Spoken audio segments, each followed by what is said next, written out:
Connect არის ერთ-ერთი ყველაზე მზარდი ნავთობ კომპანია საქართველოში, 140-ზე მეტი სადგური, თანამედროვე ინფრასტრუქტურა და სანდო მომსახურება. Euro 5 სტანდარტის უმაღლესი საწვავი უზრუნველყოფს თქვენს ავტომობილზე მაქსიმალურ ეფექტურობას და კომფორტულ მგზავრობას. ჩვენ ვქმნით ახალ სტანდარტს, სადაც ხარისხი და ხელმისაწვდომობა ერთიანდება. Connect, შენი კავშირი გზასთან. მოგესალმებით მეგობრებო, თქვენ უყურებთ Connect-ის პოდკასტს და დღევანდელი ჩვენი სტუმარი არის ავტოსპორტშიც და ავტოსპორტის გარეთაც ყველაფრის ძალიან ნაცნობი მეულუთ მილაცა.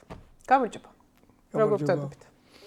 ბრძანების რა მოგახსენო, მაგრამ მე მგონია რომ ჯერ ფორმაში ვარ. კარგად, მხნეთ, ჩვენ რასაც უყურებთ, ყოველ შემთხვევაში მხნეთ და აი, მაინტერესებს რა ხდება ზუსტად პირდაპირ აქედან დავიწყოთ. ბევრი ისტორია გვაქვს მოსმენილი, ძალიან შესახებ, ვიცით თავგადასავლები, საიდან დაიწყე, როგორ დაიწყე ეს ყველაფერი და ეხლა რა ხდება ავტოსპორტში, როგორც შენ სპორტსმენი. და არა ორგანიზატორი, ლილვარენ და ეს არა, აი როგორც სპორტსმენი. პატარა პაუზა გავაკეთე, მოდი ესე ვიტყვი, იმიტომ რომ ცოტა მეტი გასახანი მიმეცა, ანუ მეტი სივრცე დამეტოვა, ასე ვთქვათ, ცოტა თვალში ამოუვედი ხალხს უკვე. არა, რატო, საინტერესოა. ალბათ, ხო, მაგრამ ისეც მოუგო, ვინც უკვე დიდი ხანი არის, ეგ არის საინტერესო. ხო, მაგრამ ახლა ხო ვატყობდი მაინც რა, უკვე რა რაღაც გარკვეულწილად ალბათ ჭირდება ხოლმე რა, რაღაც ცოტა დაძინება, რაღაცებს ალბათ ჭირდება რა. ანუ მე მთელი ჩემი ცხოვრება ალღოთი მოვდივარ. ანუ ჩემი მთავარი ინსტრუმენტი არის ალღო რა, რომ როდის, სად რა, როგორ ამ თამასა აწიე დაწიე. სად როგორ გავაკეთო და ნუ ავტოსპორტის მთელი ისტორიაც უკვე რა იმ მომენტიდან როცა მე ჩავერთე ანუ საორგანიზაციო საკითხებში რაღაცებში ამ ალღოს ტალღით მოდის და მგონია რომ ცოტა არ მოდის რა იმიტომ რომ ნუ იქ მივდივარ სადაც შეიძლება და მივსულიყავით ხო და ამიტომ ამავე ალღოზე დაყრდნობით პატარა ეს გავაკეთე ესეთი პაუზა პატარა ქართულ რეალობაში და მარტო ესე გარე რეალობაში ჩავერთეთ ან ერთი რომ არ დავკარგო კონტაქტები, იმიტომ რომ მომავალში ძალიან დამჭირდება ეს ყველაფერი, კარგი თაობა მოდის და შესაბამისად დაჭირდებათ მომწყემსვა და პატრონობა, ამიტომ კავშირები ძალიან მნიშვნელოვანია. ერთი ამ მხრივ, მეორე რომ ფორმაში ვიყო, ამიტომ ვარჯიშებზე სულ ვარჯიშობ, სხვადასხვა მანქანითაც, მათ შორის, აბა გამისინჯე მანქანა ჩვეულებრივი ამბავია ეგ და ანუ სხვადასხვა მანქანით ვარჯიში ჩემი მთავარი კოზირი იყო ყოველთვის, იმიტომ რომ ყველაფერს ღვიძავს. ანუ შეგრძნების ყველა ინსტრუმენტს ღვიძავს. ერთია როცა ეჩვევი რაღაცა ტრანსპორტზე, მეორეა როცა გიწევს ადაპტირება, მყისიერი ადაპტირება და ეს ძალიან აცოცხლებს სენსორებს, ესე ვთქვათ. ამიტომ ვიტყვი რომ ფორმაში ვარ. მინდოდა წელს დასაწყისიდანვე საქართველოს ჩემპიონატზე გამოსულიყავი. არ გამოვიდა, იმიტომ რომ ავტომობილი მანქანა არ იყო ფორმაში. კი, არ იყო ფორმაში, ანუ ერთი თითქოს წაწვრილმანი პრობლემა, რომელიც ეგრეთ წოდებული დროსელი, ანუ გასწრო აძლევდა სარქველი, რომელიც იღება, ანუ ეგ რატომღაც წყვეტდა თავისით, რომ ეხლა უნდა დაიხუროს და ეგ პრობლემა ვერ გარკვე, ხო, როგორც ვერ გავარკვე, მე ზოგადად მექანიკური მხარის მიმდევარი ვარ, მთელი ჩემი ცხოვრება, ყველაფერი მინდა რომ იყოს მექანიკური. ანუ ის კი არა, კომპიუტერსაც კი, ან ტელევიზორსაც მექანიკურად ავაწყობდი, იმიტომ რომ მექანიკა ჩემთვის ჩემი მეგობარია და ეს ელექტრონული რაღაცები, თანამედროვე პროგრამირება ის რაღაცები მომწონდა ბავშვობიდან, მაგრამ ფაქტია რომ ცოტა ჩამოურჩი ახლა ჩემი ასაკიც მაინც თავისას შვება რა და არ მიყვარს. ამიტომ ბოლოს მივედი მაინც იქამდე, 5 თვის შრომის მერე მოხსენით ეს ელექტრონული სარქველი და ვაყენებ მექანიკურ, რომელიც ახლა გავსინჯე გუშინ წინ და ისეთი კარგად დადის, რომ მშვიდად ვარ უკვე, ასე რომ გამოვჩნდები. ვა, მაგარია, ესე იგი ბრუნდები. და ეხლა ძალიან ბევრი წელია რომ დრიფტში ხარ. მაგრამ მე ვიცი და ვიდეოები მაქვს ნანახი, რომ აი თითქმის რა ვიცი, ყველა სპორტ სახეობაში ვიყავი. რალი, ზუსტად ვიცი. ძალიან ბევრი ვიდეო მაქვს ნანახი და განსაკუთრებულად ის ისტორია მაქვს მოსმენილი და მე ვიდეოც ვნახე, აი კავშირი რო გაწყდა და ხელით რო გაჩვენა, რომ არ ვიცი რა ხდება. აი რალიზე მინდა კითხო, იმიტომ რომ ჩემთვის ერთ-ერთი ყველაზე საყვარელი მიმდინარეობა ავტოსპორტის. გულწრფელად რომ ითხრა. რალი თუ დრიფტი? ხო, ნახე როგორ რაღაცა, ესეთ პარალელს არ გავავლებდი მე, იმიტომ რომ ანუ სუფრასთან რო იჯდე ახლა და რო გითხრან რომ ამ სუფრაზე რა ვიცი რომელს აირჩევდი რა, აქ მწვადი იყოს, იგით ხინკალი ან ქაბაბი ან რაღაც ესეთი. ხო, მაგრამ აი ერთი სიარულის უფლება რომ მოგცემ. აგიხსნი. ეს არ იჩქარო. ნახე რა არის, ანუ რალი როგორც არ უნდა ავიღოთ, ეს არის ჩემი აზრით, და არა მარტო ჩემი აზრით, ავტოსპორტის ღმერთი არის მაინც რალი. ნებისმიერი სხვა არის მაინც შემადგენელი ნაწილი, როგორც არ უნდა იყოს, გაცილებით უსაფრთხოა ყველა დანარჩენი, მათ შორის დრიფტის, მიუხედავად იმისა, რომ კონტაქტური ბრძოლებია. გაცილებით ნაკლებ სკილებს მოითხოვს ყველა დანარჩენი, მათ შორის დრიფტის, ვიდრე რალი და გაცილებით ნაკლებ ნებისყოფას და შრომას და ასე შემდეგ მოითხოვს. ანუ რალი არის, იმიტომაც არის ის ღმერთი, რომ არ იწყება და არ მთავრდება ესე. ანუ მაგალითად დრიფტში ხო, ანუ გარბენი, შეიძლება მთელი დღის განმავლობაში რამოდენიმე გარბენი მოგიწიოს, მაგრამ თითოეული გარბენი რამოდენიმე წამი გრძელდება. ანუ ფოკუსირება გიწევს ეს რამოდენიმე წამი, იღებ მაქსიმალურ სიამოვნებასაც და დაძაბულობასაც და ანუ ყველაფერს ამ რამოდენიმე წამში, მაგრამ ეს მობილიზება, ანუ როგორც ზამბარა მოჭიმო, ხო, დაახლოებით ესეა რა. მაგრამ რალის შემთხვევაში ძალიან გრძელი სტრატეგიების გათვლა გინდა და ეს მოჭიმული ზამბარა, ესე რომ მოჭიმო, ვერ გაძლებს ამდენი ხანი, ანუ სულ უნდა ანაწილო ენერგიაც, მათ შორის სტრატეგიაც, მათ შორის, ანუ სულ უკიდეგანოდ მიდიხარ, ხან კლდეა, ხან გზა იცვლება, ანუ რელიეფიც კი, რომელიც წინასწარ თითქოს ნანახი აქვს, ვიღაცის გავლის შემდეგ აბსოლუტურად იცვლება, ანუ მოსახვევის შემდეგ რა ხდება, ხო, ის რაც ჩანაწერში გადარაც მე შენმა შტურმანმა გითხრა, ეგ იყო, ეგრე იყო, მაგრამ ეგრეა, რომ ანუ ყველა მოსახვევის მიღმა ეჭვია. ანუ რა იქნება იმ მოსახვევის მიღმა, მაგრამ ეჭვით გავლილი მოსახვევი ნიშნავს, რომ ვერ მოიგებ. თუ უნდა მოიგო, ესე იგი უნდა გაიარო ისე, როგორც იყო და რაც დაგხვდება, მე ამის შემდეგ აკეთებ მანევს. ამიტომ კი, რალი არის უპირველესი, მაინც, მაგრამ ქართულ რეალობაში შეუძლებელი გახდა უკვე რალის ჩატარება და ნუ თუ არ ატარებ ქვეყნის შიგნით, თუ არ გაქვს კარგი ჩემპიონატი, მაშინ გინდა არ გინდა დონე იწევს დაბლა. ამიტომ დონე იმდენად დაბლა იქნებოდა, რომ გარეთ უკვე შედეგებს ვერ დავსვავდით და ნელ-ნელა ჩვენთან რალიმ სამწუხაროდ დაიძინა და ამიტომ ნუ რალის მიღმა, დავჭით რალის მიღმა. რადგან რალის მიღმა მაინც დავჭით, ანუ ის რაც ჩემთვის ღმერთი იყო და ამის მიღმა დავჭით, დავიწყეთ ძებნა რა არის ის სახეობა, რომელიც ნუ ერთი რომ ეხა ახალია, ცოცხალია, საინტერესოა, ეფექტურია, ანუ შენს მოგწონს და გულშემატკივარსაც მოგწონს, იმ ელემენტებს მოიცავს მაინც იმ ცოტა ხანი, მაგრამ მოიცავს რაც იქ ქონდა, იმ აფექტურ ელემენტებსაც მათ შორის როცა იქ ან მოგიცურდა და კედლისკენ მიდიხარ და უნდა გაიარო, აქაც კედლისკენ მიდიხარ და უნდა გაიარო, შენი მოწინააღმდეგე იქ არ არის მოწინააღმდეგე ხილული, მაგრამ აქ ეს მოწინააღმდეგე ის დაბრკოლებებია, რომელიც იქ რალიში გვხდება. ანუ ამიტომ ეს ელემენტები გავს ამას ყველაფერს და თან ნუ ძალიან ეფექტურია და ხილულია. ხო, ერთ ადგილზე არის. ხედავს რა ხდება, იქ სადღაც ტყეში შევარდი, გამოვარდი, ძალიან მაგარია, მაგრამ ხალხი ვერ ხედავს, აქ თან ხალხი ხედავს. ამიტომ ბოლოს არჩევანი თან ესე ტკბილ უკმას ხო დესერტს ხო ბოლოს შეაყოლებს სადილს ხო, ამ შემთხვევაში მოვიტოვე ეს დესერტად დრიფტი და იმიტომაც ახლა ვაკეთებ და ვერთობი დრიფტით. აქტიურად ხარ დრიფტში. და როგორ შეაფასებდი დღესდღეობით უკვე აი ახალ სპორტსმენებს? გინდა დრიფტში, ნუ ცოტა შეხება სხვა მიმართულებებზეც ხო გაქვს წრიულსაც, ასე თუ ისე ესწრები, მაინც უყურებ თუნდაც, რავი, აღმართის დაძლევას და ასევე ნუ დრიფტში თავიდან ბოლომდე ხარ.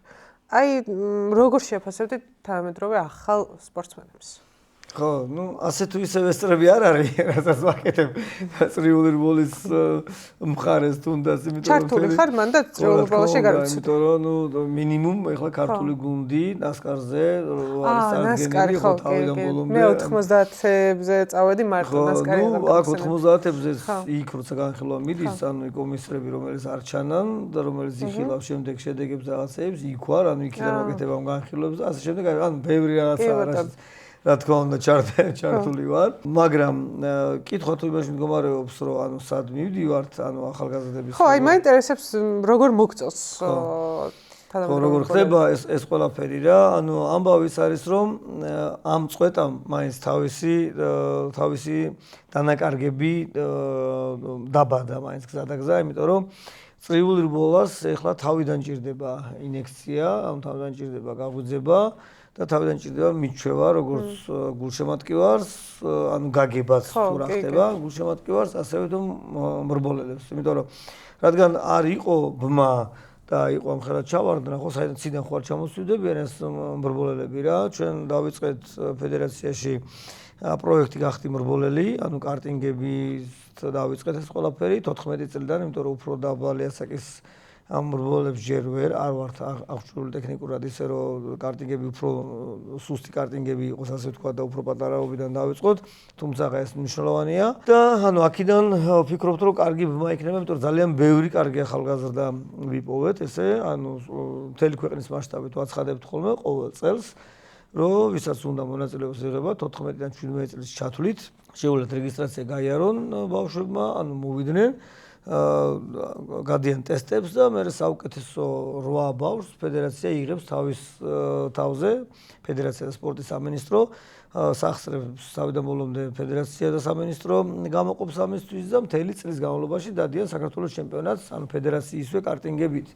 რაც ნუ ძალიან მაგარია, იმიტომ რომ ფინანსურად თავიდან ძალიან ჭირს, სანამ ვიღაცას ან რაღაცას არ წარმოადგენ, სანამ სპონსორინგამდე მიხვალ, მანამდე რესურსი ბევრი იხარჯება და თან თუ შენ ნიჭიერი ხარ, ფინანსები არ გაქვს, თითქმის შეუძლებელია რომ როგორღაც აღმოჩნდე იქ სადაც სპორტსმენები უკვე თავის თავს ყიდიან, ასე ვთქვათ, ანუ სპონსორებს. ამიტომ ეს პროექტი მნიშვნელოვანი იყო და აქედან უკვე შევსება სწორედ აქედან მემიზნებით წრიული რბოლისკენ, თუმცა მაინც იმიტომ რომ დრიფტი უფრო მიმზიდველია, ილია ბერიძე მაგალითად კარტინგებიდან მოვიდა, ამ პროექტიდან მოვიდა. ვიცი რომ წავოიყვანე ესე მე. ხო, მაგრამ ნუ კარტინგიც კი გვერდულად დაყავდა და თქვი რომ ამ ბავშვის საქმე არ არის წრიული რბოლა, გადმოვსვით პირდაპირ დრიფტის მანქანაში და არც ისე ურიგოდ ფაქტია რომ კი ძალიან მაგარი ბავშვი არის, ძალიან გულშემატკივრობ ილიასაც და ლაზარესაც. ლაზარე როგორც ვიცი არ მოსულა მაგ პროექტში. არ მოსულა, მაგრამ ძალიან გულშემატკივრობ ორივეს, იმიტომ რომ უნიჭიერესი ბავშვები არიან, ძალიან მაგრები არიან. აი მაგ ახალ თანამედროვე სპორტსმენებს არის რამე რაც აკლიათ, აი თითქოს აი ხასიათში მაგალითად. ანუ შეიძლება უფრო კარგად აქვიდრე ძველ თაობას გქონდათ, ასე ვთქვათ. ბოდიში ხო ძველ თაობაში რომ მიგიგოს ხო? არა, არაფერს საბუდიში რაღაც ძველ თაობაში მოვიაზრები კი არა, ძალიან ძველებში მოვიაზრები უკვე, იმიტომ რომ 54 წლის გავხდები რა, 54 წლის ჩემ ბავშვობაში მეგონა რომ ამას რაღა უნდა, რა სპორტი, რის არ. ხო, მაგრამ იმენად აქტიურად ხარ, მაინც ახლა დღევანდელობაში ჩათვლი, რომ ვერ აღიქვავ, მაგრამ აი ხო შეცდომი ანუ რაც არის ეგ არის. ანუ ვარ წინათაობის არის დარდო მაგაზე. ანუ მიუხედავად იმისა, რომ ეს ამ თაობასთანაც გარეული ვარ, მაინც გვინდა არგინა წინათაობის ვარ და ნახე როგორ რაღაცაი, ანუ სხვადასხვა ეპოქაში სხვადასხვა სამიზნეებია, ანუ და სხვადასხვა გამოწვევებია. ისე ვერ იტყვი რომ ანუ ეს თაობა უფრო მაგარია, ისა უფრო მაგარია, ანუ ეს ანუ იყო იმ თაობას ქონდა, ანუ შეიძლება მეტი ჟილკით იყვნენ რა, განწყობილი, იმიტომ რომ ეს ინფორმაციის ესეთი წვდომაც არ იყო ერთმანეთთან, ანუ რაღაცები რომ მოგეპოვებინა, ხო, ანუ მეტი ძალისხმევა გჭირდებოდა. კი, მეტი რაღაც გზა უნდა გაგევლო. და მეტად უნდა ყოფილიყავი მომართული აქეთ თანამედროვეობაში უკვე ეს არ არის, ანუ მაგრამ ის რომ შინაგანად შენ ეს გაწუხებდეს და ეს გინდოდეს რომ ეს აკეთო, ხო? ეს დღესაც იგივეა, ანუ ადამიანი არ იცვლება, თუ გენეტიკური კოდი დაждდა ისე რომ შენ ეს გინდა და ეს გამოგდის, ხო, მას ვერ ცვლი. მე პირადად ხო 27 წლის მოვედი ავტოსპორტში, ანუ 27 წლამდე ავტოსპორტში, 27 წლისები რომ მეუბნებიან ხოლმე რომ რაღაცა ისე ჩვენ უკვე დავბერდით, ან ფეხბურთელებზე ან ვინმეს რომ ამბობენ ხოლმე რომ აუკის უკვე ბებერი ახლა 39 წელს არის ხო მგონი მესი დაჟე მეტის არის უფრო მგონია 39-ზე მეტის არის და მგონი 40-ის არის. ხო, ნუ როგორც არის ბებერია და ასე შემდეგ, ნუ ჩემთვის 27 წლის მოვედი ავტოსპორტში და 20 წლის ბიჭები რომ მეკითხებიან ხოლმე საერთოდ ხო არ დავიგვიანეთ ავტოსპორტში მოსვლა, ნუ მეცინება რა. იმიტომ რომ აქ ცოტა სხვა ასაკიც არის რა, ანუ ძალიან პატარაობიდან ვერ იწყებ, ეს არ არის ფეხბურთი, რომ ბურთი აგორაო, თუნდაც აკუნიდან გადმოხვალ თუ არა, ბურთი აგორაო, აქ ამ ტექნიკაა. ამასთან რაღაც შეხება გინდა, რაღაც რესურსი გინდა, რაღაცები გინდა და ნუ დღეს რაც კარგია და მარტივია ინფორმაციის მოძიება, ანუ სიმულატორები არსებობს, რაც ადრე საერთოდ არ არსებობდა, ანუ სად ნახავდი ან გზას ან მანქანას, ხო? ამხელა ინტერნეტს ამხელა სივრცეა, ნახულობ სხვა რბოლებს, ნახულობ ონბორდებს, იმას, ამას, ანუ უფრო მარტივად იზრდები, ანუ უფრო მარტივად გაქვს გაზრდა საწოდომა, ამიტომ ასაკი შეიძლება რომ ამ მხრივ ჩამოიჩოჩოს კიდევა საერთოდ 16-17 წლის ბავშვებიც, იმიტომ არის რომ მოვიდნენ მაგასაკის და პირდაპირ დაიწყეს სიარული რა, რაც ნუ ადრე შეუძლებელი იყო. მე პირადად 27 წელს მოვედი, მაგრამ 2 წელი დამახარჯინეს, რომ ჯერ მარტო ლიცენზია მოეცათ, რომ შეჯიბზე გამოსულიყავი რა. მართლა რატო? ანუ რეალურად ხო პირიქით რაც უფრო მეტი ჩაერთვება და ხო უფრო კარგი იქნება. ხო, მაგრამ მაშინ ეძინა ყველაფერს რა, ყველაფერი ნელი იყო, ბიუროკრატია ესე იყო, რომ ესე რომ მიხვიდოდი, ეს მაგიდასთან ეს ხელებს აკაკუნებდა, შემოგინდა ხო, შეავსე განაცხადი რაღაც, მე განაცხადე პასუხი, მე რაღაც გამოხვალ იქ რაღაც სამოყვარულო რაღაც შეჯიბზე, მე ვიღაც ანგალი იხილავს, ან მოკლედ ძალიან ესეთი ლაბირინთები იყო რა. და ეხლა მთავარია ნიჭიერი იყო და ძალიან მოკლე გზა, ანუ უფრო იოლად შეუძლიათ ყველაფერი გააკეთონ, უფრო იოლად არ წვდომა თუნდაც ავტომობილების მომზადების მხრივ, მაშინ ვიღაც ნაპას ამზადებს სადღაც ბალტიისპირეთში რაღაცა ნაწილს და იქ უნდა ვიღაცა გამოაგზავნოს, ანუ შეუძლებელი იყო თითქმის რა. და ეხლა მინიმუმ აგერ შეიძლება თუ ანუ გამოიწერდა ჩამოვა თუ არა და აგერ ელიავაზე ჩახვალ დაშილებს რაღაც ოპა რაღაცა აწყობ და ნუ რაღაცას აწყობ რომელთაც ივლი რა. ხო. ამიტომ იოლია ეხლა უფრო თანამედროვეობაში ინტერესი მეტად დაიკარგა, მოდი ესეც გავაანალიზოთ. იმიტომ რომ წვდომა როცა იოლია ხო ანუ ნაკლებად გინდება რაღაცეებთან ბავშვებს რადგან უკვე წვდომა აქვთ ინტერნეტ სივრცესთან რაღაც 1000 ვიდეოებთან იმასთან ამასთან ანუ იმით უფრო ერთობიან არ აკლიათ გასართობი სათამაშოებიც უკვე იმდენნაირია რომ გასართობი არ აკლიათ მაშინ გასართობი გაკლდა და ეს ერთ-ერთი მსხვილი გასართობი იყო ანუ მანქანის მართვა ეხლა არ აკლიათ გასართობი და მარტო ისინი ემიზნებიან ვისაც შინაგანად გენეტიკური კოდი ესე დაჯდა ანუ ეს უნდა და მორჩა მაგრამ ამაში მე მგონი ცუდი არც არაფერი არ არის იმიტომ რომ ჩვენ ესე უფრო გვაწყობს რა ანუ განვითარებისთვის ვისი გენეტიკური კოდის დაჯდა მოვიდა და პირდაპირ მაგრად გაიარა ეგ არის ვინც მე საერთაშორისო შედეგს ძალიან მალე დადებს რა ამიტომ ნარჩევი ნაღები საზოგადოება იქნება მომავალში ვინც ავტოსპორტში იქნება ჩართული ძალიან მაგარია და ავტოსპორტში ახლა დრიფტი რო ავიღოთ მაგალითად ვინ არიან იმის კანდიდატები რომ აი მაგალითად შეძლეს სპონსორით რაღაცით რომ გავიდნენ ევროპაზე ანუ გლობალურ ბაზარზე ასე ვთქვათ აი ვინ შეძლებს რეალური კონკურენციის გაწევას ყავს დღესდღეობით თუნდაც ბავშვებში აი ილია ბაზარე თუნდაც სხვა King of Drift-ის ხალხიდან რო ავიღოთ ან GDC-დან რეალურად როგორ არის დონე მინდა რომ აი ეგ მოგვიყვე როგორია დონე დღევანდელი თანამედროვე სპორტსმენების. აგიხსნი, ნახე. დავწანწალებ მთელ პლანეტაზე, იცი რომ დავწანწალებ, ანუ ყველგან ყველაფერს ვამოწმებ, ასე პულსზე მიდევს ხელი. მათ შორის მსოფლიო დრიფტის წესების კომისია 14 კაცისგან შედგება, ნუ ერთ-ერთი მე წარმოადგენ ამას, ანუ გლობალური წესებიც რო იწერება. ყველასთან აბსოლუტურად ვინც კი რამეს წარმოადგენს მსოფლიოს მასშტაბით, პირდაპირ წვდომა მაქვს, ანუ ყოველდღიური თუ არა კვირაში ერთხელ მაინც სულ მიმოწერებში ვარ, სხვადასხვა ჯგუფები ისე ეს რაღაცეები. ანუ ვიცი ყველგან რა ხდება და ვიცი რა საჭიროებები დგას. ამიტომ პირველი დავიწყე იმითი, რაც იყო პირველი და მთავარი. ანუ პური რო გამოაცხო, გინდა მინიმუმ ფქვილი. ანუ თუ ფქვილი არ გაქვს, პურს ვერ გამოაცხობ, გამორიცხული. შეიძლება კი გამოაცხო რაღაცგან, ტალახისგანაც კი შექმნა ვითომ პურია, მაგრამ არ იქნება პური რა. ანუ ყოველ შემთხვევაში ხარისხიანი პური არ იქნება. რაღაცა ინგრედიენტები შეიძლება ჭვავის პურიც გააკეთო, მაგრამ ფქვილი გინდა რომ კარგი პური გამოაცხოს, ყველანაირად კარგი თეთრი პური არ გამოვა რა. ეს ფქვილი არის ის რომ პლატფორმა უნდა ყოფილიყო რა, იმიტომაც მივადიქი და დავიწყე ლილო არენათი, იმიტომ რომ თუ იქნება პლატფორმა, რომელზეც ნებისმიერ დროს შეიძლება თუ ვარჯიში, ეს იქნება მთავარი ინგრედიენტი იმისთვის, რომ შემდეგ რაღაცა გამოცხეს. და პირველ სეზონზე ძალიან ჭირდა რომ გაგვეშვა ტოპ 4 მაინც ერთმანეთთან საუბრად. ეხლა 32-ის უკვე ძნელია 32-ში მოხვდი და მე 32 უკვე იწყებს მომბანას. ეხლა ხმალა მოღებულები იბრძვიან უკვე რაც ეს. ამიტომ მინდა ესეთი ხაზგასმით თქვა, რომ დღეს უკვე 1 და 2 და 3 კი არა. ალბათ 16 პირველი 16 რო გაუშვა ნებისმიერ საერთაშორისო შეჯიბზე, ტოლს არავის არ დაუდევს. ანუ შესაბამისი მანქანით და იმით რომ კონკურენციაში შევიდეთ, ხო? ჩვენ რაშიც პრობლემა გვაქვს, ეს არის ტექნიკა.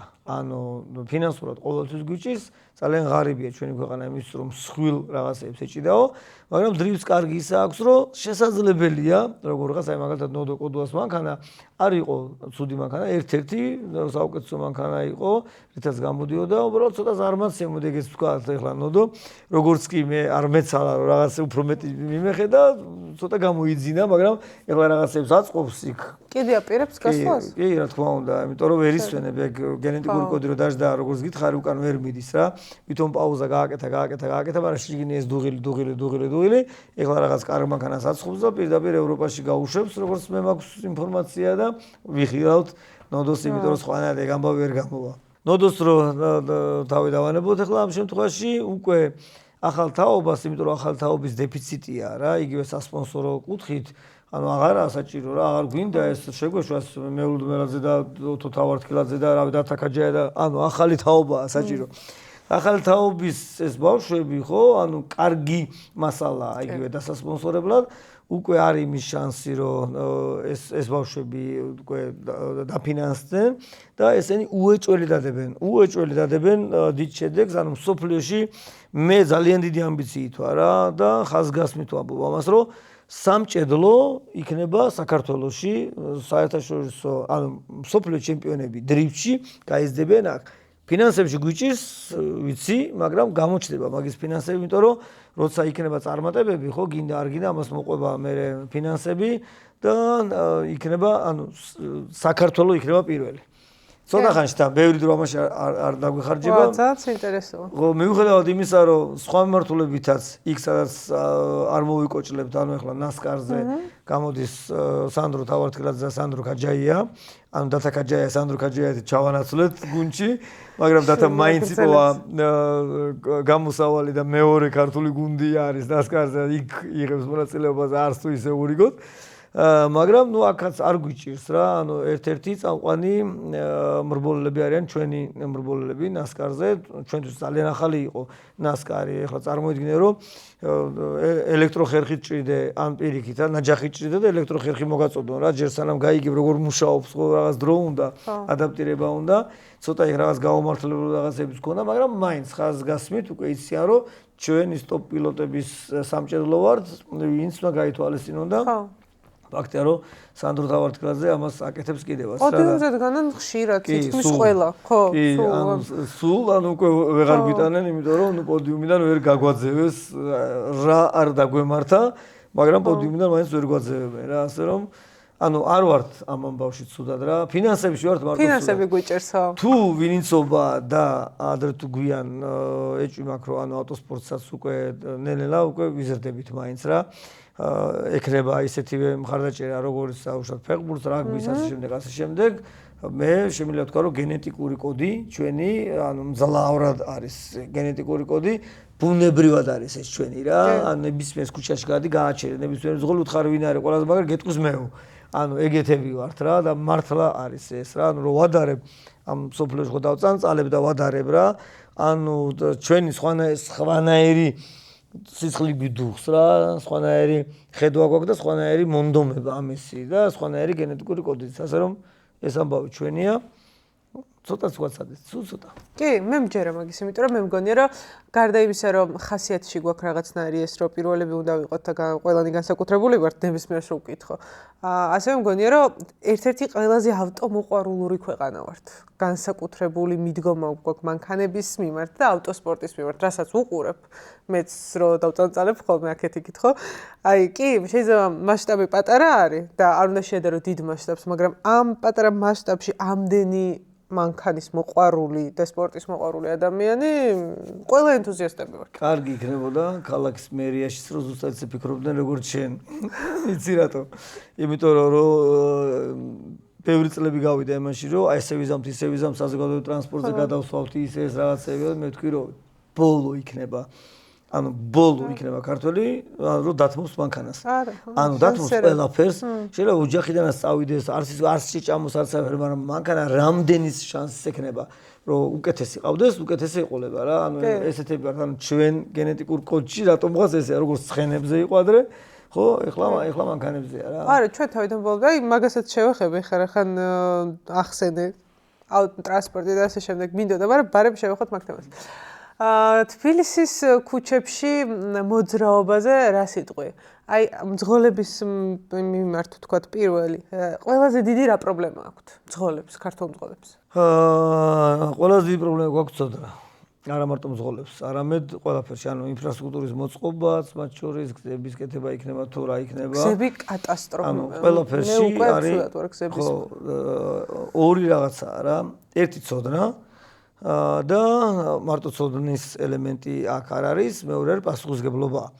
ანუ ამ ორში ყოველთვის გვიჭირდა სამწუხაროდ რა, მთელს ერს ყოველთვის გვიჭირდა ისტორიას რო გადახედო, ანუ პასუხისმგებლობას და ცოდნის ამბავში და ძალიან კარგი გამოთქმა აქვს უცხოელებს ქართველებზე, ქართველი თუ ინსტრუქციას კითხულობს, ესე იგი უკვე რაღაც გააფუჭაო, ანუ ესე ამბობენ, იმიტომ რომ მითხარით დამისახელე ერთი ადამიანი, რომელიც რაღაცას რო იყიდის, ინსტრუქციას გადაშლის და ჯერ ბოლომდე წაიკითხავს. ერთეულებს არ გულისხმობ, კაი, ესე ავიღოთ რომ ხო დავუშვათ და თო ეგრე. შვიდი ნერვების პატრონები არიან, ალბათ გონი. ხო, მაგრამ ნუ იშვიათია რა საქართველოში რა. ეგრე ეცემა რაღაცებს აკეთებს და თუ რაღაც გაიჭედა, მხოლოდ ამის შემდეგ ნახულობ. მე ეგეთი ვარ ყოველ შემთხვევაში, ანუ. ხო, ეგრე, ანუ ეგეთები ვართ. ჩვენი გენეტიკური კოდი ხო რა თუ გამოჩნდება მე ვნახავ გამოსავალს ეგეთი რაღაცა ეგრეა და მეორე მხარე არის ცოდნა რა ანუ ცოდნაშიც ანუ რატო გვიჭირს ამ ამბავში იმიტომ რომ მიდგომა იყო ყოველთვის ესეთი რა ანუ ეს საბჭოეთმა ზოგადად მოგვიტანა ის რომ გაგვაფუჭეს რა ანუ იყო პერიოდი მანამდე როცა პირიქით განათლებისკენ იყო მიმართული მთელი ერი და განათლებულ ადამიანებს სხვა პასუხისმგებლობით ეკიდებოდნენ და სხვა პატივისცემა ჰქონდა რა. მე საბჭოეთის დროს საბჭოეთმა დაგვიყენა ის მომენტი, რომ გაგვიფასურა ეს ყველაფერი რა, ანუ ჩალიჯზე და გონების გაძრომაზე გადაგვიყვანა მთელი 75 წელიწადი და ეხლა დაბრუნება ისევ ჯერ ისევ გვიჭირს რა, იმიტომ რომ ჩემი აზრით სახელმწიფოს მმართველობა თავიდან ბოლომდე უნდა იყოს მაშინ მომართული იქით, რომ ცოდნას გქონდეს ფასი. თუ ესე არ იქნება, ეს კიდევ დიდხანს გაგრძელდება ეს რა და ცოდნა საგზაო იმაზე რომ გადმოვიტანო ეხლა ეს ყველაფერი რა. ნახე როგორი რაღაცაა რა. ყველა, ანუ ვისაც არ უნდა, აი მაგალითად 20 წელია მე საჭესთან ვზივარ, ვინ რა უნდა მასწავლოს, იწვის ბევრი. ანუ შეიძლება ყველა არ, მაგრამ ბევრი რა. და ეს 20 წელი საჭესთან ზიხარ და ვინ რა უნდა მასწავლოს რა, ანუ იმ 20 წელიწადში რამდენჯერ მოკვდი. ხო არ მოკვდი არც ერთხელ რა, ანუ აბა როგორ ისწავლი იმ ელემენტს, რომელიც აგარიდებდა, როცა რაღაცა მოხდება მაგ მომენტს, ხო? ანუ ვერ ისწავლი, შენი პრაქტიკით ამას ვერ ისწავლი, ხო? უნდა დადგეს ეგ მომენტი. ამიტომ სწავლების დროს, როცა წინასწარ ეს რაღაცები იცი, ამ რაღაცებს გადიხარ, რას რა მოყვება, რა როგორ არის და ასე შემდეგ, ამას მე ებმება პასუხისმგებლობაც. ანუ შენ უკვე იცი რას რა შეიძლება მოყვეს და შენ უკვე ხვდები რომ ეს მთლად ესე არ არის რა, ეხლა გავქანდები და რაღაცა მე რაღაცა იქნება, ნუ ესე არ არის რა. შესაბამისად ცოდნა არის ძალიან მნიშვნელოვანი საბაზისო და ცოდნა მათ შორის ინსტრუქტორები ვინც ახლა ასწავლიან მართვას ხო? ანუ ინსტრუქტორები საიდან მიიღეს ცოდნა, სად არის? ანუ სად ისწავლეს, საიდან მოვიდნენ? ანუ მე ის რაც ასწავლეს მართლმოწმობა როგორ მიიღოს და არა ის რომ რეალურად რა ქნას და ასე შემდეგ. ანუ ძალიან ცუდ დღეში ვართ. ყველა აბსოლუტურად არის თვითონასწავლი რა, იშვიათების გარდა რა თქმა უნდა რა. ეს თვითონასწავლი ნიშნავს რომ არეულია. ანუ ჩემი შეხედულება შენ იმის ერთმანეთს არ ემთხვევა რა. და სწორედ ეს არ ემთხვევა არის, რაც საბოლოო ჯამში იწვევს იმას, რაც გვაქვს. იმიტომ რომ სტატისტიკას გადავხედე, გუშინ მქონდა ეთერი და იქ წინასწარ ჩავიხედე, მაინტერესებდა რა ხდება. აღმოჩნდა რომ ბოლო 4 წელია უარესობისკენ და უარესობისკენ მივდივართ, ანუ სტატისტიკა უარესდება, საგზაო შემთხვევები და შეებულები და უყულები და ნუ რატო ხო? კამერები, ჯარიმები, რაღაცები ემატება და არა და მაინც უარესდება, ხო? ნუ ესე იგი არ არის ეგ სწორი გზა. სწორი გზა არის ბაღებიდან უნდა დავიწყოთ განათლება, ანუ ბაღში ბავშვმა თამაშით უნდა გაიგოს, რომ ის მარტო არ არის, ანუ ამ საგზაო მოძრაობის მონაწილე არის ყველასთან ერთად და მე შენ, ანუ ერთ ურთიერთპატივისცემა და ურთიერთპასუხისმგებლობა არის ძალიან მნიშვნელოვანი. თუ ბავშვებს ესე გავზრდით, სადღაც უკვე 10-15 წლის შემდეგ შედეგს მივიღებთ, როგორც სკანდინავიის ქვეყნებშია, მაგრამ თუ ბავშვს ესე არ გავზრდით და მხოლოდ მართლმოწმობის აღების მომენტი რო დაუდგება, ისწავლის რაღაცას ჩააბარებს აიღებს მართლმოწმობას და ისევ თვითონასწავლი იქნება, ანუ გადატენილი იარაღით, რომელიც როდის გაესვრის კაცმა არის ის ხო, გვექნება ის მდგომარეობა, რაც გვაქვს. კი. და მართვის მოწყობის გამოცდის ეს სამეტაპიანი თეორია, მე მოედანზე პრაქტიკა, მე ქალაქი რამდენად სწორია? სქემატურად სწორია. მე ვიყავ ერთ-ერთი, ვინც ამბობდა, რომ ქალაქში გამოცდები უნდა გამოვიდეს ყველა ვარიანტში, ეხლაც იგივეს ვამბობ, კი, ქალაქში კი, მაგრამ აი მოედანი რაღაცო არის. მოედანი, იმიტომ რომ პირველი ეტაპი ხო უნდა გადალახოს როგორღაც რა, ხო არის იქნებ საერთოდ არის მართვა რა. ანუ უბრალოდ მოუნდა რომ მართლმოწმობა აიღოს რა, პირველი ის, იმიტომ რომ უსაფრთხოა გაცილებით მოედანი, თუ მოედანზეც ვერ ახერხებს მართვას, მაშინ ქალაქში რა უნდა, ჯერ მოედანი, ამიტომ უნდა ჩააბაროს. ანუ ეს გზა ზოგადად სწორია ეს, მაგრამ არასწორია ქცევა, რაც შემდეგ ამას ყველაფერს მოყვება. ანუ ინსტრუქტორი, რომელიც იბარებს გამოცდას, უნდა იყოს თავიდან ბოლომდე შენი მეგობარი. ანუ არ უნდა დაგზავნოს, იმიტომ რომ არ ვიცი რამდენად იცით, ეხლა მოხდა ის, რომ გამოცდის ჩაბარებაზე მისული ადამიანი დაიღუპა, გულის შეტევა რო მოვიდა, ხო? ხო, გულის შეტევით, იმიტომ რომ იმდენად სტრესულია ეს გარემო რა, არ ვიცი რამდენად გაქვს შემხებლობა იმ ადამიანებთან, ვინც გამოცდაზე გადის ან გასულა, მაგრამ როგორ არიან იცი, ანუ სრული სტრესია რა.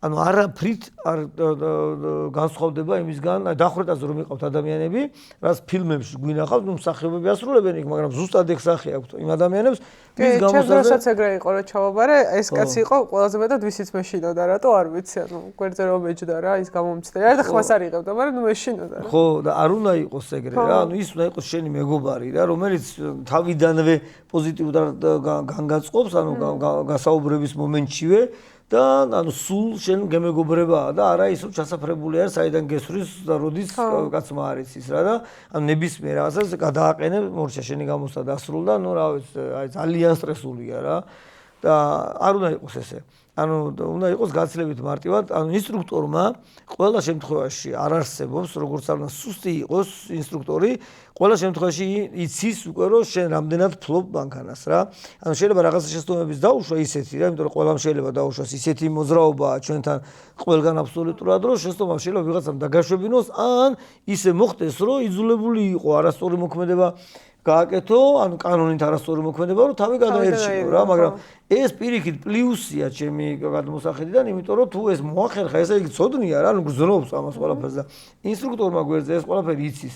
ანუ ის თუ შენსკენ არის მომართული, რომ შენ თუ იცი მოხსეს იმის უფლება რომ არც მოწობა, აიღო ხო და ესეც უნდა იყოს, ესე არის ყველგან ცივილიზებულ სამყაროში, მაშინ იქნებოდა კომფორტულად ეს ყველაფერი. ანუ იცის, ჩააბარა, ანუ ჩაინიშნა თავის რაღაცები, ანუ აბარებს ანუ გადალახა ეს ბარიერები ყველაფერი ანუ ფლობს მანქანაზე მიიღო მარცხმოწობა ჩვენთან ესე არ არის ნებისმიერი გაფაჩუნებაზე სარკეში გაიხედე და მხრით არ გაიხედე ან რაღაც სისულელე ხო შეიძლება ჩაგჟას თქვა მხრით გავიხედე მხრით არა ყურებით ანუ აბსოლუტური სისულელეა რა თან თავის მიტრიალების კოეფიციენტს გიფასებენ რომ ესე შეტრიალდი თუ ესე თუ ეს შეტრიალდი. საერთოდ არ შევტრიალდები, აი გეუბნებით რომ საერთოდ არ შევტრიალდები. თავი რატო უნდა შევატრიალო? და გაცილებით უკვე ვთვლი ვიდრე თუნდაც იგივე ის ინსტრუქტორი რა.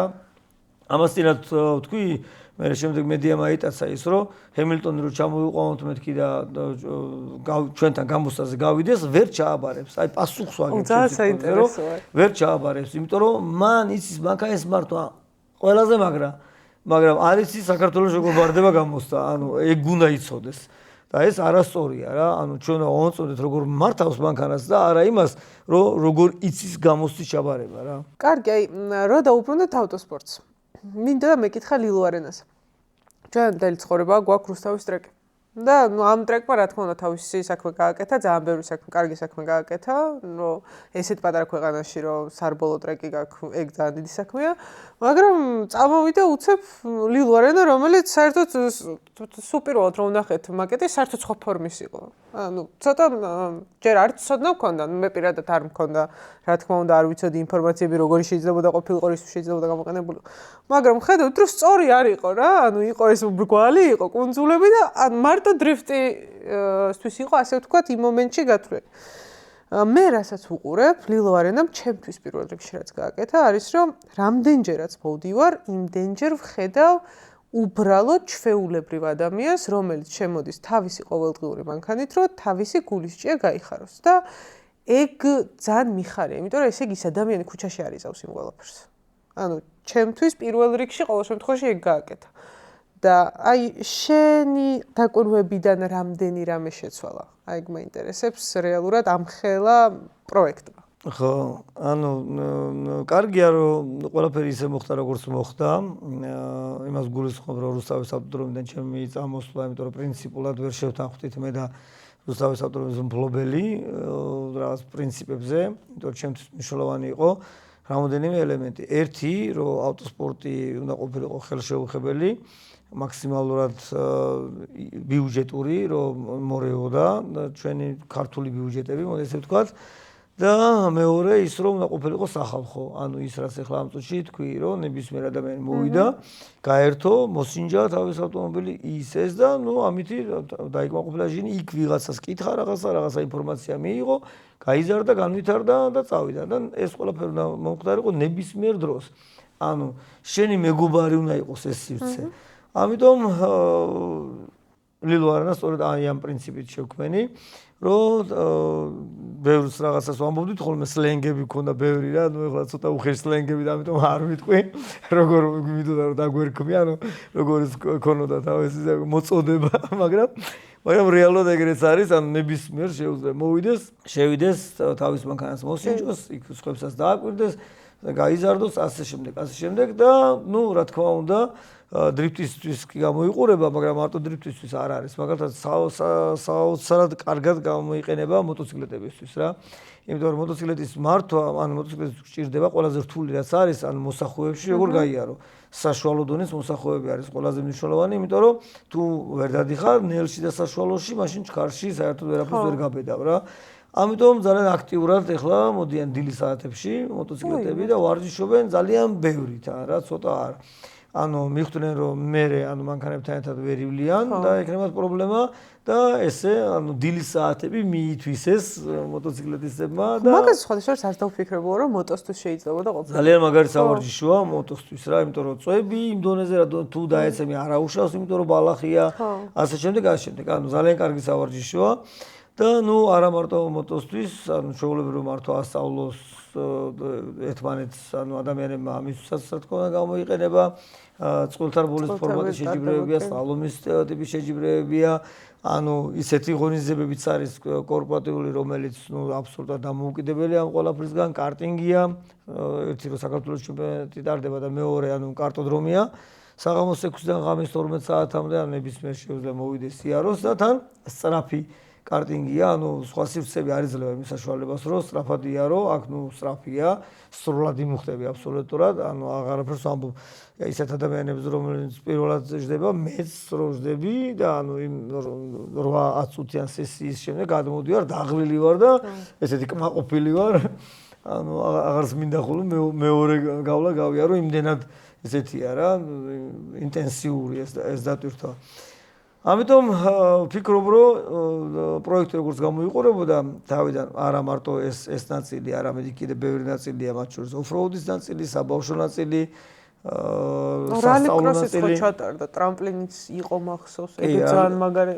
ხო, ნუ ეფექტური ტრამპლინი იყო ძალიან, პირველი ჩვენი ფედერაციის პრეზიდენტი გადავახტუნეთ, იმიტომ რომ ამ ტრამპლინის ინიციატორი სწორედ ხო, თვითონ იყო და ხო, აი რო გავაკეთეთ, აბა წავიდა და არ წავიდა, შენ იქნებ პირველი, ვინც გადახტება.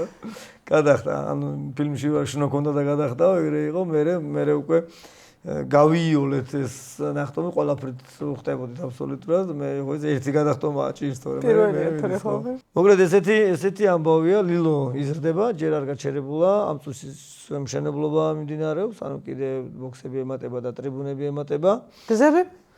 გზები დაემატება, ავტობანს ველოდებით ყველაზე უფრო მეტად პრობლემა ახლა ის არის, რომ კახეთის გზატკეცილი და კახეთისკენ მიმავალი ეს რა ქვია, მაგისტრალი ერთმანეთს უნდა შეუერთდეს, პროექტში ესეა.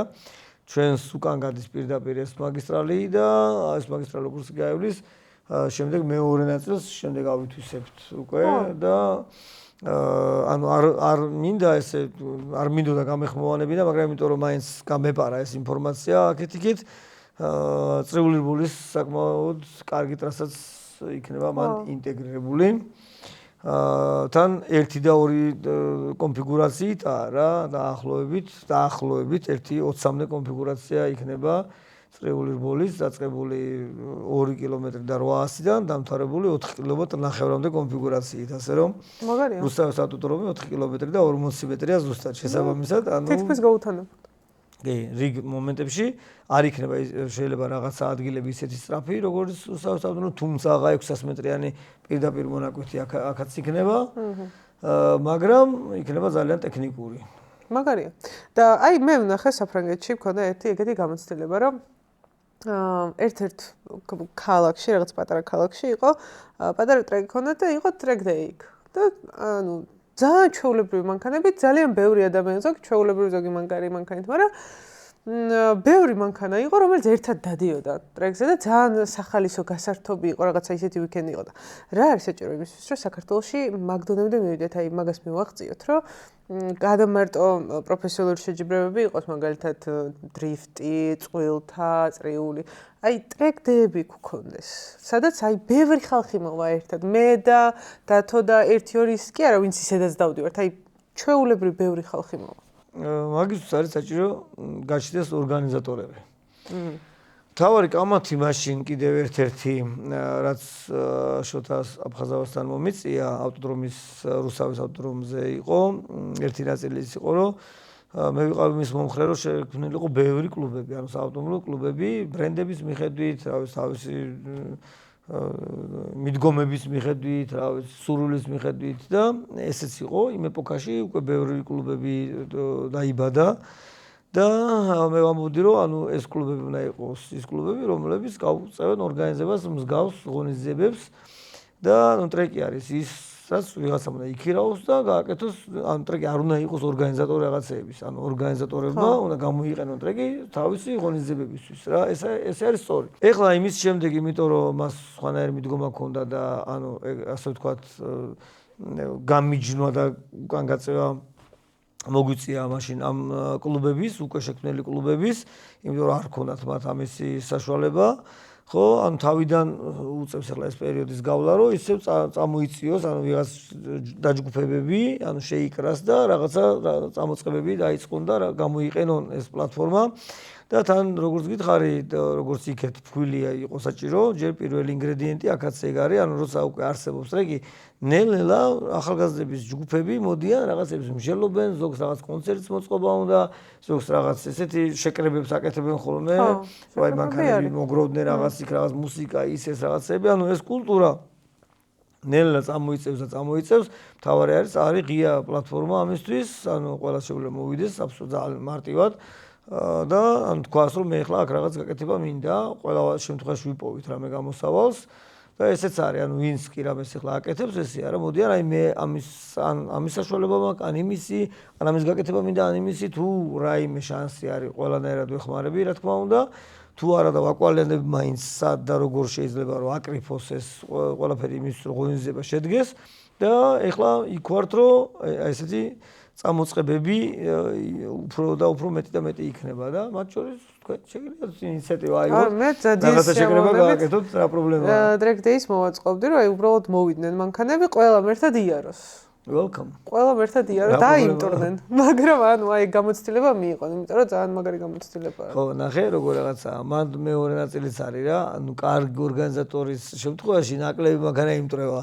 ანუ კი არ უნდა დაიმტვრენ, ისე უნდა გადაანაწილოს. ხო, რა თქმა უნდა, ისე უნდა გადაანაწილოს. ანუ დამტრევა როგორც წესი, ანუ მანქანის დაზიანება არის ყველაზე უფრო არასასურველი რამ რაც ხო აი ეგრეც დასალაგებელი შეიძლება იყოს რა, ამიტომ ის იქ იმიტომ მოდის რომ რაღაც გამოცდილება მიიღოს და თან ავტომობილი არ დაუზიანდეს რა, თუ უნდა რომ ომში ჩაერთოს, მაშინ პროფესიულ სპორტში ჩაერთება, ამიტომ ეს სამოყვარულო ტიპის შეკრებები და ესეთი ტრეკ დეი და მსგავსი რაღაცეები სწორედ ისე უნდა იყოს განაწილებული და მოწყობილი, რომ მინიმუმამდე იყოს დაყვანილი რაიმე სახის დაზიანება. Okay. King of Drifts-ს კითხავ, ძალიან ეგეც ძალიან მაგარი პროექტი გამოვიდა. იქიდან გამომდინარე, რომ ბევრი ახალი ადამიანი გვანახა, ბევრი დრიფტერი გაზარდა და საერთოდ სხვა კომუნიტი შეკრა. ანუ საქართველოს ჩემპიონატისგან განსხვავებით, საერთოდ სხვა კომუნიტი არის King of Drift. ანუ ეძახიან კიდევ შიდა სამზარეულოში King of Drift-ელები. და ეს GDC-ელები. და ანუ ეს King ადრე თუ იყო მაგალითად რომ თავიდან GDC-ის ან საქართველოს ჩემპიონატს ვინც დადიოდა ეს ცოტა King of Drift-ელებს ისე უყურებენ, ახლა King of Drift-ელები უყურებენ ისე და ილია ბერიძე ხუმრობდა სხვა შორის იმ დღეს რომ ახლა რო ტარდებაო GDC-ის ერთი სეზონი ეკოლილოზე ჩვენს სტადიონზე მოდიანო ხო ახლა ნახონო და აი ამ პროექტზე მაინტერესებს გაამართლა შენთვის, ჩვენთვის გაამართლა. აი შენთვის როგორც ამ ყველაფრის სულის ჩამდგმელისთვის რამდენად ხო, ნუ Kings გრძელი ისტორია აქვს, ანუ ტრანსფორმაცია განიცადა წლების მანძილზე და ინფორმით როგორც ახლა არის, უკვე ჩამოყალიბდა უკვე 22 წელს, როცა უკვე ლილო არენაზე პირველი შეჯიბრებები დავიწყეთ, მაშინ მიიღო ეს ფორმა, მანამდე ცოტა სხვა ფორმით იყო, მათ შორის ცხონებული თევზაძეც კი იღებდა მონაწილეობას 2009-ში, 2008-2009 ან 9-10 არ მახსოვს და ნუ ძალიან სამწუხარო იყო ის ფაქტი რაც მოხდა და სხვათა შორის თევზაძის და ფოთელის წაღუპვა იყო ერთ-ერთი ჩემთვის ერთ-ერთი ის ძალა, რამაც იმ მომენტში გამაჩერებინა ეს პროექტი, იმიტომ რომ ერთის და მეორეც, ანუ ორი ერთი გახდა ჯერ მეფე, მეორე გახდა მეფე, მე ისე მოხდა, რომ ერთის და მეორეც საგზაო შემთხვევაში დაიღუპა და რაც ძალიან არ მინდოდა, რომ ეს ანუ მეფეები ესე მარტივად წასულიყვნენ ცხოვრებიდან. თან მაშინ აბსოლუტური ქაოსი იყო გზებზე, რაც ხდებოდა, აი აბსოლუტური ქაოსი იყო, რისი წესი, რისი ანუ აი სრული ქაოსი. და შემდეგ გადავწყვიტე რომ ეს პროექტი გამეტანა ქვეყნის გარეთ. ანუ შტატებში ჩავატარე ერთი ეტაპი. ეგ არ ვიცოდე. ხო, 63 მონაწილე იყო იქ შტატებში. King of Drift-ი ჩატარებული არის შეერთებულ შტატებში? ანუ შეერთებულ შტატებს გულისხმობ? და Sanders Trek-ზე ჩატარდა და საკმაოდ წარმატებულადაც როგორც თქვი, მაგრამ არ იყო წყვილებში ეს ბრძოლები რა, როგორც მარტო ინდივიდუალურად დადიოდნენ? კი, ინდივიდუალურად დაახლოებით გავდა Car Park Drift-ის ფორმატს და ნუ ამ ფორმით იყო, ნუ დავალებები იყო ისეთი რა, საკმაოდ სერიოზული დავალებები, ანუ ვართულებდი დავალებებს და მე გადავწყვიტე რომ იმისთვის რომ გაიზარდონ დრიფტერები და დიდ პოდიუმებს შეეჭიდონ მომავალში არ გვაქვს იმის დრო რომ ბევრი დრო დავხარჯოთ განვითარებისთვის ანუ საფეხურები ბევრი იყოს ამიტომ გავაკეთე ესე რომ სიჩქარე შევზღუდე რომ მაქსიმალური სიჩქარე არ ყოფილიყო 70 კილომეტრის სიჩქარეზე მეტი და ამ ფარგლებში ნებისმიერი ქარხნული ავტომობილიც კი არის ან დაცულია საკმაოდ თუ აღემატება უკვე ამ სიჩქარეს ეს საერთაშორისო სტანდარტია 70 კილომეტრის სიჩქარემდე სამოყვარულო შეჯიბრებებში მანქანა ითვლება დაცულად ქარხნული კონფიგურაცია მანქანის და როცა უკვე სიჩქარე იმატებს მით უმეტეს თუ უკვე 150 და 160 და ასე შემდეგ ნუ რა თქმა უნდა იქ დამატებითი დაცვის ელემენტები გჭირდება ამიტომ გავაერთიანე ეს ყველაფერი და გავაკეთე სრული დაშვება, ანუ სრულად ღია. მხოლოდ ესეც უკვე დრო მოიტანა შევზღუდე საბურავები და წნევების საბურავების რომ ძლავრი მანქანა და სუსტი მანქანა ასე თუ ისე მაინც თანაბარი ყოფილიყო იმ გზის პირობების მიხედვით, როცა სიჩქარე 70-ს არ აღემატება უკვე რა თქმა უნდა რთულია ძლიერი მანქანითაც ბრძოლა, იმიტომ რომ უაზროდ გადადის მუხსაობაში და რთულია იმის კონტროლი, რა თქმა უნდა შესაძლებელი არის, მაგრამ რთულია. და ეს ამ ფორმატმა, ამ ღია ფორმატმა, იმიტომ რომ ყველას შეეძლო მან გამოსვლა, მოიტანა ის რომ ვიღაცასთან ვინც შენ სადაც ეკრანზე გინახავს, ან ინტერესი ქონდა, მათ შორის მე თორაც ვიღებდი სულ მონაწილეობას, პირველი 3 სეზონი გამოვდიოდი, იმიტომ რომ ის ადამიანები აი ქუჩაში ორბოლობენ, სად შეიძლება რომ შემხვდნენ მე და შედარონ ვინმე პროფესიონალს, ხო? ამიტომ მთელი არსი ამ პროექტის ეს იყო რა, რომ ნებისმიერ შეუძლია გამოსვლა, დიდ პატარას მნიშვნელობა არ აქვს და შენ პირველივე შეჯიბრზე ხვდები სად ხარ და განვითარების გზასაც იქვე ნახულობ რა, ანუ ყველა ჩვენ იქ ვართ, ინფორმაციას იღებ, გვესაუბრები, ანუ ჩვენი ტოლი ხარ, პროფების ტოლი ხარ რა, მიუხედავად იმისა, რომ გუშინ მოხვედი. ამიტომ ძალიან სწრაფი ნაბიჯებით იზრდები და ფაქტიც ის არის, რომ პირველ შეჯიბრზე ტოპ 4 გაგვეშვა თუ არა წყვილში მაგაზე ძალიან ბევრს ვორჭოფობდი. ეხლა უკვე ტოპ 32 ხოცავს ერთმანეთს, ანუ ტოპ 32-ვე არის საინტერესო. ჯერ 32-ში გასვლა რთული. და მერე 32-დან უკვე მიდებული ორი ავტომობილი ერთმანეთს. ხო, ეხლა მაგალითად ჩემთვის ძალიან მინდა Kings-ზე გამოსვლა და და პირველი ეტაპი ეგ არის, ანუ ხო გადიხარ რაღაცა ჯერ ეს გადავლა ხო ეს ჩემი პირველი ეტაპი არის რომ კვალიფიკაცია გავიარო, იმიტომ რომ კვალიფიკაცია გავიარო ეს ძალიან კარგი შედეგი იქნება და მე ხო არა მარტო შენთვის, კომპოზიციებში მოხვედრა კინგზე უკვე ძალიან კარგი შედეგია ყველასთვის. ჩემი პირველი ის არის რომ ემზადები ხა რომ კვალიფიკაცია გადავლახო რა, რომელ ეტაპზეც გამოვა, ეგ იქნება კვალიფიკაცია თუ გავიარე, всё. აი და შეიძლება წყლებში არ მქონდეს დავარჯიშები და თუ გავიარე, მე გითხრათ რომ მომერიდე, თქო არ მაქვს დავარჯიშები წყლში თქო რა. მერე დაემიზნები მე ხო, უკვე მე ალალბეძები იქნები და ნახეთ ან როგორ რაღაც ანუ კინგი უკვე ისეთი ძლიერი გახდა, ანუ იმდენად კარგი ორთაბრძოლებია, რომ ადრე თუ აი შორი ახლოს თუ გაყვებოდი არავუშავდა და გეგონა რომ ახლოს იყავი, ახლა უკვე ესე არ არის რა, თუ შეხებული არ მისდევ, ანუ გარანტია არ არის რომ მოიგებ რა, როგორც არ უნდა ახლოს მიყვებოდე, თუ შეხებული არ ხარ. ძალიან რთულია და მაგალითისთვის რა, საქართველოს ჩემპიონატზე გამოდიოდა ჩემი მოსწავლე გოგო ისრაელიდან, ანუ ევა ნოქსი, გვარი შეუცვალე, სხვათა შორის რო იცოდეთ.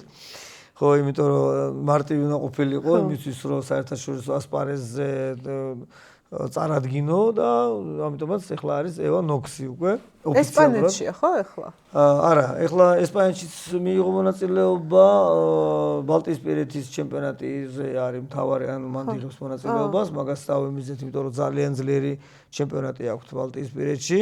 Drift Baltics ესე ქვია და ამიტომ ანუ გაზრდისთვის მოკლე გზებით როგორც გითხარი, გზელი გზების აღარ მცალია, წლები გადის, ამიტომ მოკლე გზები უნდა ვიპოვოთ.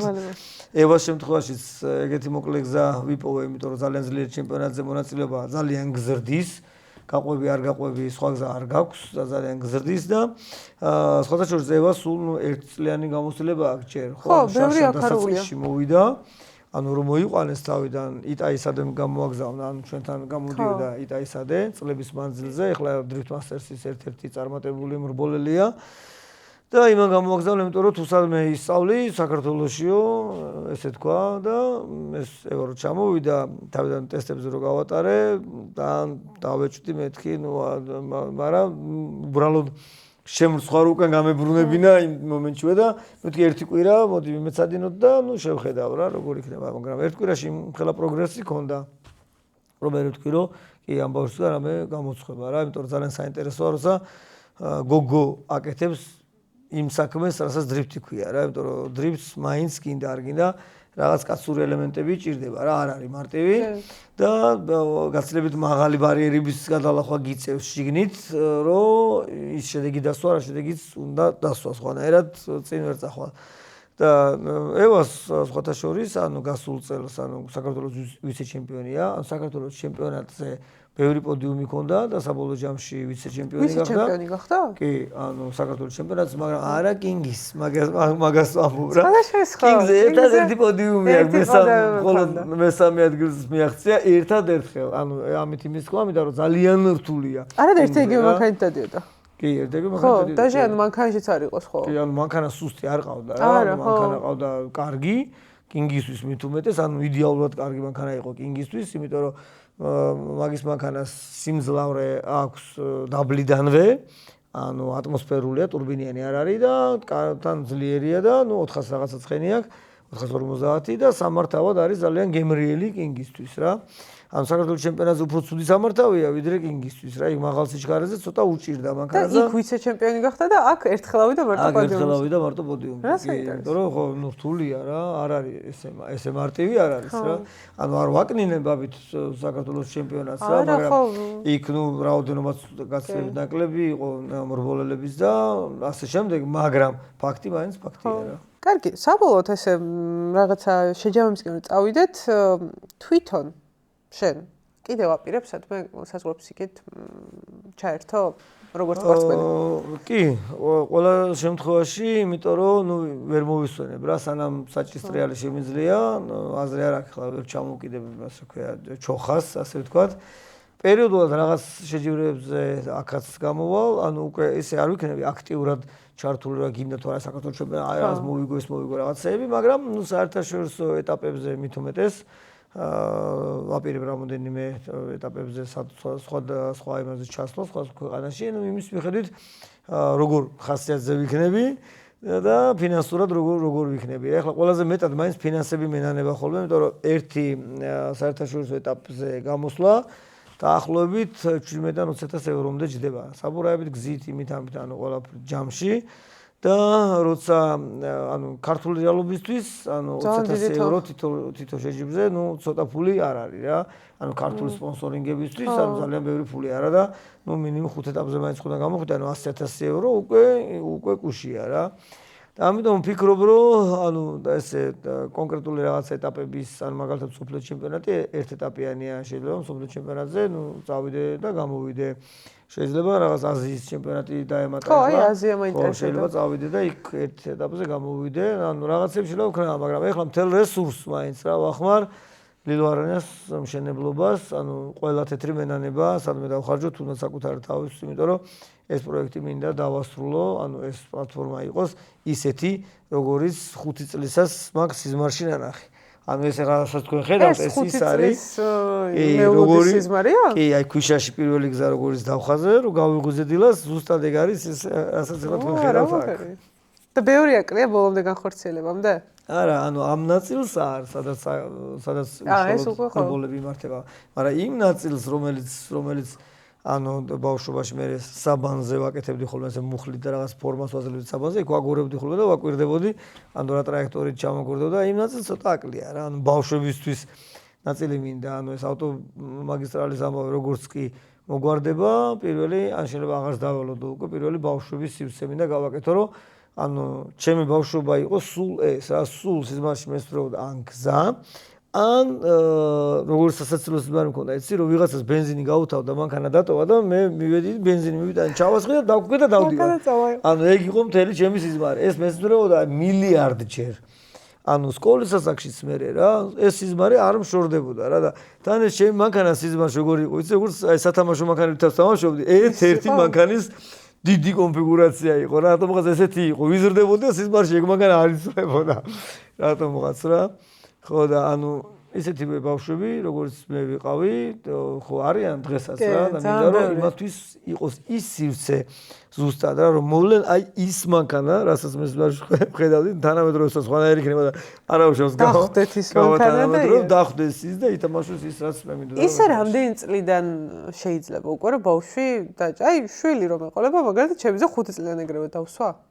კი, რატო არა, კარტინგები, პატარა მანქანები, რაღაც მოტორები არის რა. ეხლა ჩემი შვილი მაგალითად 3 წლის არის და შვილებს არ უყვარდათ არც ეს და დღემდე არ უყვართ მანქანა, უბრალოდ მართვა იციან და ეგ არის ამითი შემოიფარგლებოდა. მათ შორის სამწუხაროდ ნიკუშასაც არ უყვარდა მანქანა და საგზაო შემთხვევა ის უბედური შემთხვევა რომ მოხდა, მაშინაც უკან იჯდა მანქანაში, საჭისთან არ მჯდა რა, ძალით მინდოდა რომ ესწავლებინა რომ მეთქი მანქანის მართვა მაინც როგორღაც უნდა იცოდე და ჩემი პრინციპიდან გამომდინარე, არა ცხოვრების პრინციპიდან გამომდინარე, არაფერს არ ვაძალებ, მე არ მინდოდა და ვინმეს რამე დაეძალებინა. მინდოდა ის მეკეთებინა, რაც მე მინდოდა რომ მეკეთებინა. ამიტომ შვილებთანაც ესე ვიქცევი სულ, რომ რისი გაკეთებაც უნდათ ის გააკეთონ. თუ ვჭირდები, ნებისმიერ წამს გავჭდები და მივეხმარები იმაში, რასაც ვჭირდები რა. მაგრამ ეს გააკეთე, იმიტომ რომ ეს სწორია რა, ეს ჩემთვის არ არის რა, იმიტომ რომ ის უნდა აკეთოს, რაც იმას ემარჯვება და რაც უნდა რომ აკეთოს.